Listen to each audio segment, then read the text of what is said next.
표면적으로는 안정된 가족 구조를 가진 집. 하지만 그 안에는 아무도 예상치 못한 감정들이 싹트고 있었습니다. 김준아 50대 초반.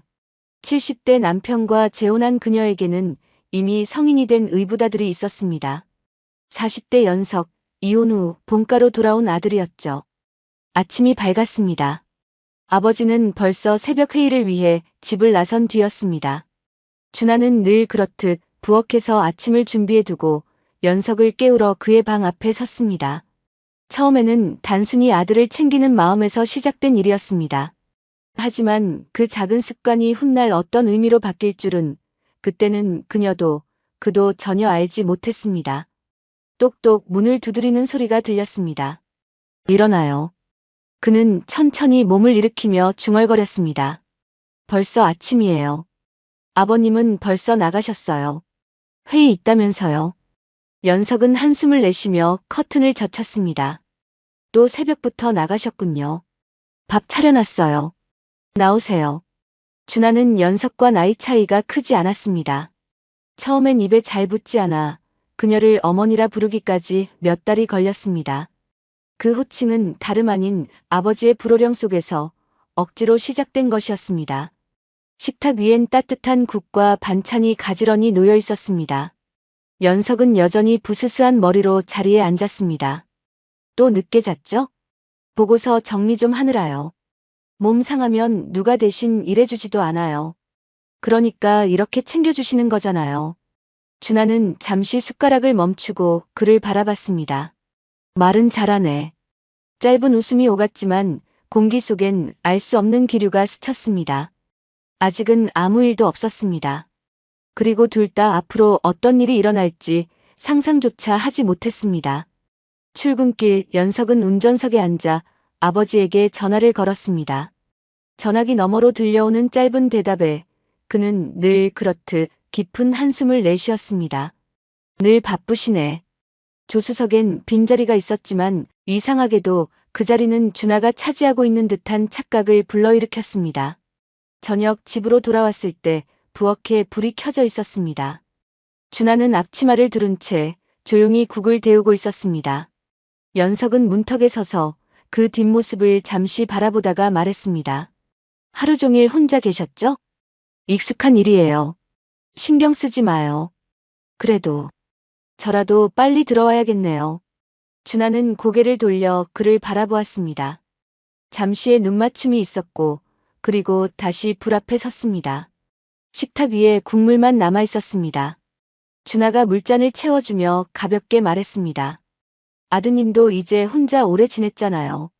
제가 재혼처라도 알아봐 드릴까요? 연석은 잠시 숟가락을 멈추고 그녀를 바라봤습니다. 어머니 같은 분이면 만나볼 의향이 있죠. 준하는 그의 대답에 살짝 미소를 지었습니다. 결혼이 뭐 그리 좋은 거라고 또 해요. 다 비슷비슷한데. 비슷하니까 좋은 거죠.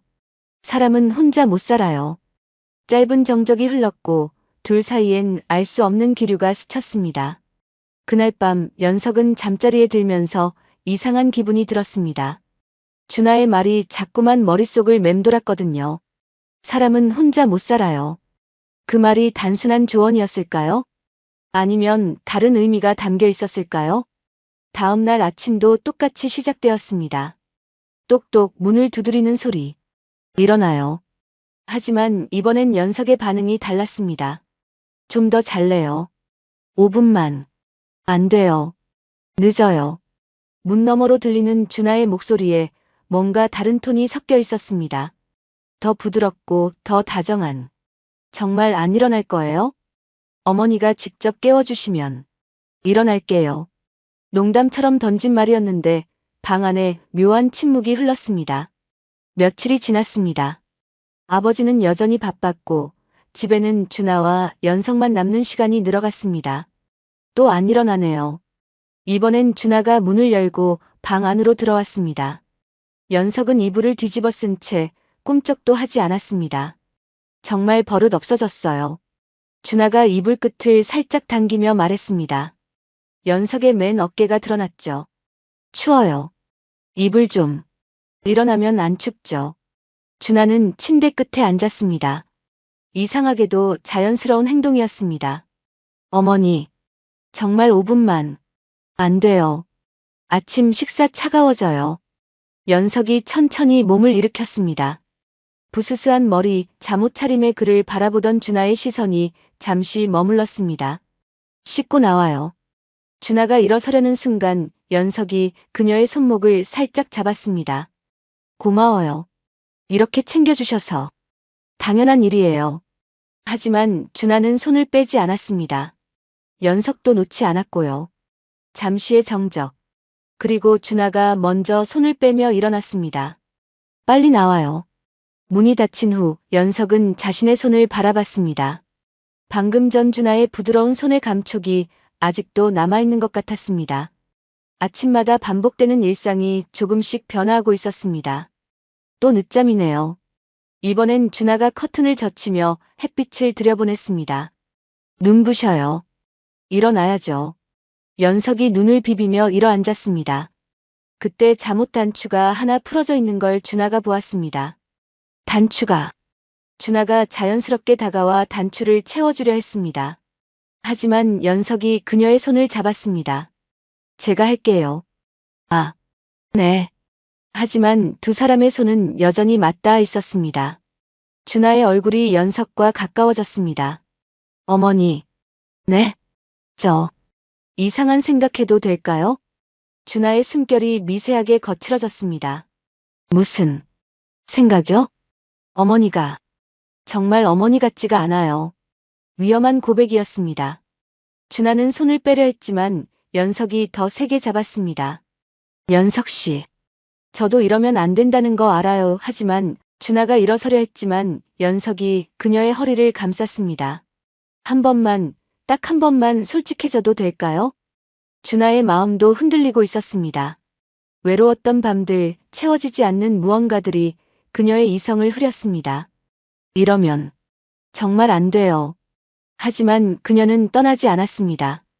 그날 아침 선을 넘었습니다.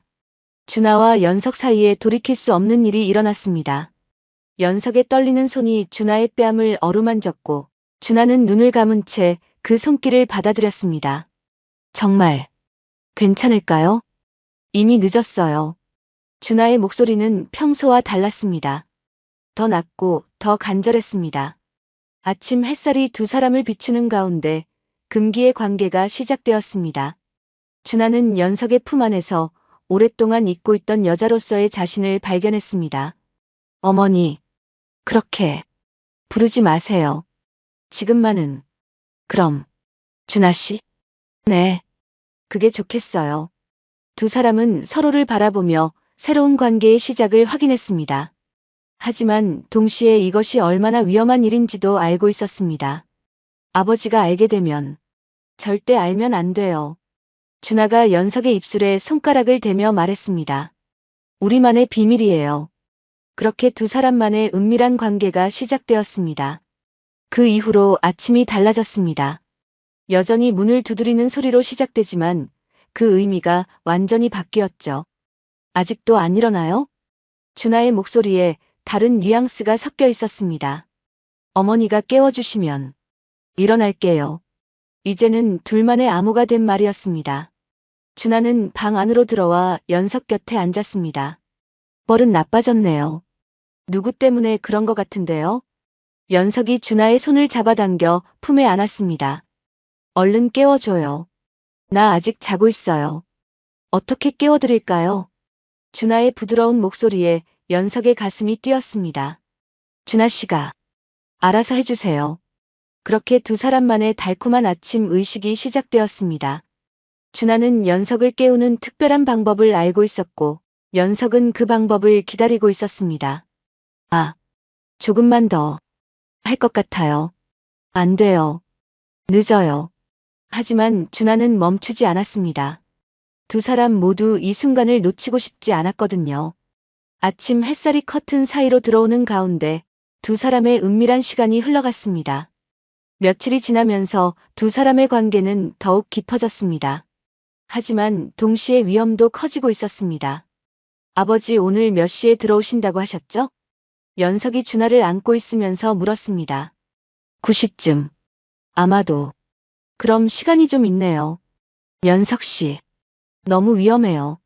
하지만 준하의 목소리에는 거부의 의미가 담겨 있지 않았습니다. 저녁 식사 시간 아버지가 집에 돌아왔습니다. 오늘 하루 어땠나? 아버지가 연석에게 물었습니다. 별일 없었어요. 회사 일 좀 정리하고. 준하는 뭐 했고? 집안일 좀 하고. 평상시와 같았어요. 준하와 연석은 서로를 쳐다보지 않으려고 애썼습니다. 하지만 식탁 아래에서 연석의 발이 준하의 다리에 살짝 닿았습니다. 준하는 놀라서 물을 흘렸습니다. 괜찮나?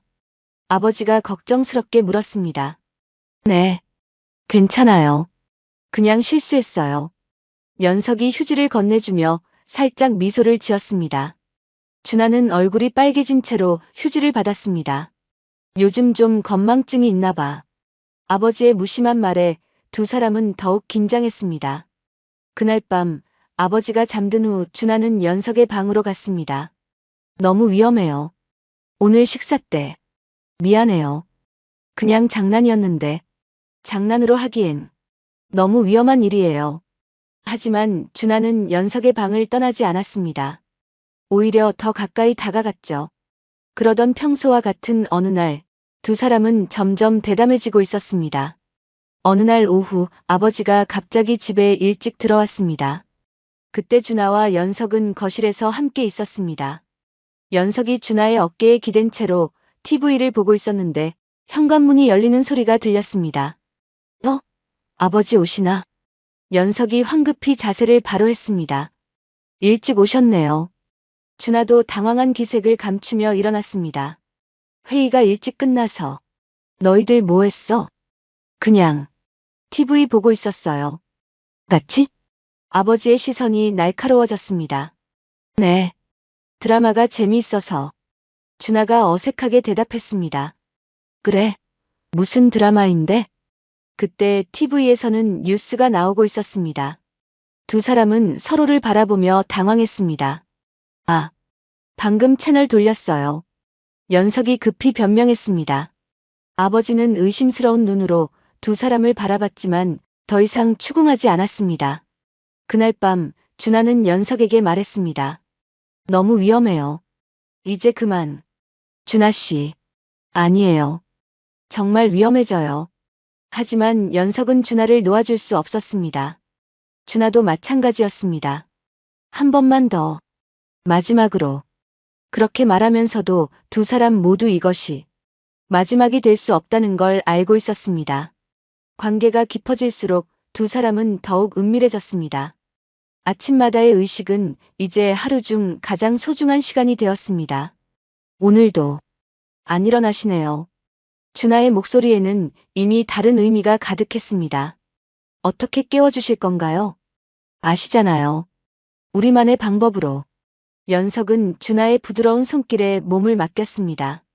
준하는 연석을 위한 특별한 방법을 알고 있었고 그 방법은 매번 더욱 깊어져 갔습니다. 준하 씨. 정말. 쉿. 소리내면 안 돼요. 두 사람만의 은밀한 아침이 계속되었습니다. 하지만 그날 오후 위기가 찾아왔습니다. 아버지가 회사에서 급히 전화를 걸었습니다. 연석아, 집에 있나? 네, 아버지. 준하하고 같이 있고. 연석의 심장이 멎는 것 같았습니다. 네. 왜요? 아니다. 그냥. 저녁에 얘기하자. 전화가 끊어진 후 연석은 준하에게 달려갔습니다. 큰일 났어요. 아버지가 뭔가 눈치챈 것 같아요. 어떻게? 조심했는데. 이제 어떻게 하죠? 두 사람은 불안에 떨었습니다. 그들의 비밀이 발각될 위기에 처한 것 같았습니다. 저녁이 되었습니다. 아버지가 집에 들어왔을 때 공기가 무거웠습니다. 연석아, 준하야. 앉아봐. 두 사람은 불안한 마음으로 소파에 앉았습니다. 나는 바보가 아니다. 아버지의 첫 말에 두 사람의 얼굴이 하얘졌습니다. 최근에 너희들 사이에 뭔가 달라진 게 있더라. 아버지, 말 끝까지 들어라. 아버지의 목소리는 차가웠습니다. 처음에는 착각인 줄 알았다. 하지만 며칠 전부터 확신이 섰다. 준하는 고개를 들 수 없었습니다. 연석도 마찬가지였습니다. 너희들, 내가 없는 사이에 무슨 일이 있었냐? 긴 침묵이 흘렀습니다. 마침내 연석이 입을 열었습니다. 아버지, 죄송합니다. 뭐가 미안하다는 거냐? 저희가 선을 넘었습니다. 아버지의 주먹이 떨렸습니다. 어디까지 간 거냐? 준하가 고개를 들어 말했습니다. 제 잘못이에요. 제가 먼저. 그만해. 아버지의 소리에 집 전체가 조용해졌습니다. 내일 아침에 짐 싸라. 연석아. 아버지. 나가라. 당장 나가. 그날 밤은 모든 이에게 가장 긴 밤이었습니다. 다음 날 아침 연석은 짐을 쌌습니다. 준하는 부엌에서 마지막 아침을 준비했습니다. 드실 거예요? 연석은 고개를 저었습니다. 미안해요. 준하 씨. 제가 미안해요. 제가 더 조심했어야 했는데. 두 사람은 서로를 바라봤습니다. 마지막 순간이었습니다. 연석 씨. 네. 후회하지 않아요. 이 시간들. 연석도 고개를 끄덕였습니다. 저도요. 평생 잊지 못할 거예요. 짐을 든 연석이 현관으로 향했습니다. 준하는 뒤따라갔습니다. 문턱에서 연석이 돌아봤습니다. 건강하세요. 연석 씨도. 차 소리가 멀어져 갔습니다. 준하는 빈집에 혼자 남았습니다. 아버지는 회사에 갔고 연석은 떠났습니다. 다시 예전처럼 혼자가 된 준하. 하지만 그녀의 마음 한구석에는 여전히 그 아침들이 남아 있었습니다. 달콤했던 비밀의 시간들이. 며칠 후 연석에게 문자가 왔습니다. 잘 지내시죠? 준하는 답장을 쓰려다가 지웠습니다.